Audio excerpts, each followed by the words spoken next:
Assalomu alaykum aziz do'stlar. Sizlar bilan bugungi videomizda Langston Hughes haqida o'tamiz. Langston Hughes 1902-yil tug'ilib, ya'ni 1902-yil AQShning Missuri shtatida tug'iladi va 1967-yil vafot etadi. Langston Hughes qora tanlilar oilasida tug'ilganligi uchun u tug'ilgan yillarida ya'ni 1930 va 1920-yillar oralig'ida AQShdagi oq tanlilar tomonidan qora tanlilarga ko'ra adolatsizlik va noto'g'ri chora qo'yish va mana shu ayblar qo'yiladi va oq tanlilar tomonidan qora tanlilarga ko'ra, ya'ni qora tanli odamlarga ko'ra juda ham odamdek ko'rmasligi va shunday munosabat hukm surar edi aziz do'stlar. Shuning uchun ham qora tanlilar juda ham oq tanlilar yomon ko'rgan va Langston Hughes qora tanli bo'lsa-da, u ota-onasi ertaroq vafot etgani uchun Langston Hughes buvisi qaramog'ida qoladi va Langston Hughesga buvisi shunday deydi. Langston Hughesga sen hamma bilan tengsan, ya'ni oq tanlilar va qora tanlilar bir xil odam va hech kimdan kam emassan. Yaxshi o'qi deb aytadi va shu so'zlarga ko'ra Langston Hughes o'rta maktabni bitiradi, ya'ni o'rta maktabni bitiruvchi yillarida gazeta va jurnallarga yaxshi qatnashadi. Shundan so'ng u universitetga kiradi. Ya'ni u dramaturg, shoir, oliy tabaqali shoir nomzodini oladi va u dramaturg bo'lib adabiyot yo'nalishida Langston Hughes universitetga kiradi. Universitetga kirgandan so'ng Langston Hughes 2 oycha ham o'qimaydi, chunki u oq tanlilar tomonidan yomon munosabatda bo'lar edi va unga oq tanlilar ham yomon munosabat bildirar edi. Shuning uchun ham u mana shu universitetda o'qimaydi va shundan so'ng Langston Hughes Lincoln universiteti, ya'ni Kolumbiyadagi eng oliy martabali universitetga adabiyot yo'nalishi bo'yicha topshirib ko'radi va mana shu vaqt u Lincoln universitetiga kiradi va Lincoln universitetini bitirib chiqadi. Shundan so'ng Langston Hughes Rahmat sizga xonim asarini yozadi aziz do'stlar. Langston Hughesning Rahmat sizga xonim asari minglab chop etilgan va Langston Hughes boshqa bir davlatlarga sayohat qilib, boshqa bir odamlarning hayot ijodi va boshqa bir narsalar haqida hikoyalar, she'rlar yoza boshlaydi. Langston Hughesning mana shu hikoyasi, ya'ni Rahmat sizga xonim hikoyasi ularning ichidagi eng mashhuridir aziz do'stlar. Langston Hughes 1930-yilda O'zbekistonga ham keladi va O'zbekistonga tashrif buyuradi.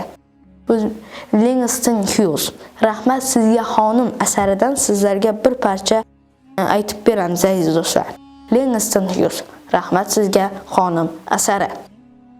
Langston Hughesning asari bo'yicha tungi soat 11larda ketayotgan to'ladan kelgan qora tanli bir ayol katta sumka ko'tarib borayotgan bo'ladi va mana shu katta sumkaning ichidagi yo'q narsaning o'zi yo'q edi va u ko'cha bo'ylab yolg'iz ketayotgan edi. Shu vaqt uning orqasidan bir 14-15 yashar bir bola keldi va uning orqasidan kelayotganda uni sumkasini o'g'irlashga tushdi va shundan so'ng bu ayolning sumkasini o'g'irlab ketayotganda sumka og'irligidan bir tomoni uzilib tushadi va sumka og'irligidan bola muvozanatni yo'qotib yerga yiqilib tushadi va shundan so'ng mana shu ayol uni ushlab oladi va ushlab olgandan so'ng uni yoqasidan tutib jahl bilan "Qani meni sumkamni olib berchi" deydi va shundan so'ng bola sumkasini olib beradi. Bolaga ayol shunday deydi: "Sen nima uchun meni sumkamni o'g'irlading?" dedi. "Kechirasiz, men och qolgandim. hech kimim yo'q edi deydi. Shundan so'ng ayol undan necha yoshligini so'raydi. Bola 14 yoshligini so'raydi. 14 yoshligini aytadi aziz do'stlar. Bola 14 yoshligini aytgandan so'ng ayol shunday deydi. Sen mening bolalarim qatori ekansan. Nega o'g'irlikka tushding deydi. Bola shunda aytadiki, meni hech kimim yo'q, yaqinlarim yo'q va ochman. Shuning uchun ham o'g'irlikka tushdim deydi. Ayol uni yoqasidan ushlab keta boshlaydi va yoqasidan ushlab ketib yo'lda olib ketadi. Langston Hughesning asari bo'yicha bola shunday deydi. Siz meni mahkamaga topshirmaysizmi deydi va shundan so'ng ayol yo'q, men seni mahkamaga topshirmayman deb javob beradi. Shundan so'ng uni yo'lda sen yuvinmaganga o'xshaysan, yuzlaring kirchir bo'lib ketibdi deydi. Ayol shunday degandan so'ng bola men hali yuvinmadim deydi. Ayol seni qorning ochdir ham deydi. Yo'q, meni qornim ochmas. Siz meni qo'yib yuborsangiz bo'ldi. Sizning sumkangizni boshqa o'g'irlamayman deb yolvoradi. Shundan so'ng ham uni ayol yoqasidan tutib uyiga olib boradi va uyiga olib borgandan so'ng bolani yuzini yuvib chiqishini so'raydi. Yuzini yuvib chiqqandan so'ng bola bilganga solib, u eshikni ochiq qoldiradi va bola qochamikan yoki qochmaymikan deb o'ylaydi va bola noiloj hammom tomon keta boshlaydi va hammomga borib yuz qo'llarini yuvib chiqadi. Shundan so'ng undan ismini so'raydi. Mening ismim Roger deydi va ayol unga ovqat pishirib beradi va ovqat pishirayotgan vaqtda yog'ni olib kelish uchun tashqariga chiqib ketganda u bilganga solib yana sumkasini ham tashlab ketadi va mana shu sumkaning ichida shuncha pullar bor edi va bola mana shu ayolning ishonchini oqlash uchun mana shu pullarni o'g'irlamaydi. Eshik ham ochiq edi. U chiqib ketishi mumkin-ku. Agar bir qadam yursa eshikdan chiqib ketar edigina xolos. Shundan so'ng ayol kelgandan so'ng unga ovqat tayyorlab beradi va bola ovqatni yegandan so'ng bolani qo'liga $100 berib, sen bundan so'ng hech qachon birovlarning sumkasini o'g'irlama va har qachon halol pul top deb unga $100 ni tutqazadi aziz do'stlar.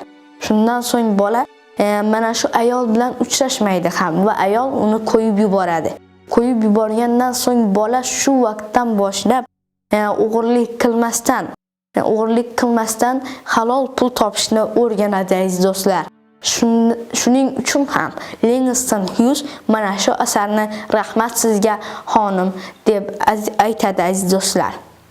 Langston Hughesning bu asari bir bola ayolning sumkasini o'g'irlamoqchi bo'lgani tasavvur qilinadi va Langston Hughes bu asarni ko'chada ketayotganda o'zining fikriga kelib, bir ayolni sumkasini o'g'irlab ketayotgan bolani ko'rib, mana shu asarni yozadi va bu asar 20-asrdagi AQSh ko'chalarida bo'lgan voqeaga ifodalanadi aziz do'stlar. Langston Hughesning mana shu asari juda ham mashhurdir. Sizlar bilan keyingi videomizda ko'rishguncha aziz do'stlar. We have Alan Miller to interview him. We have Doug Parker and his band to provide the jazz, and Mr. Langston Hughes has his own accompaniment, his own introduction.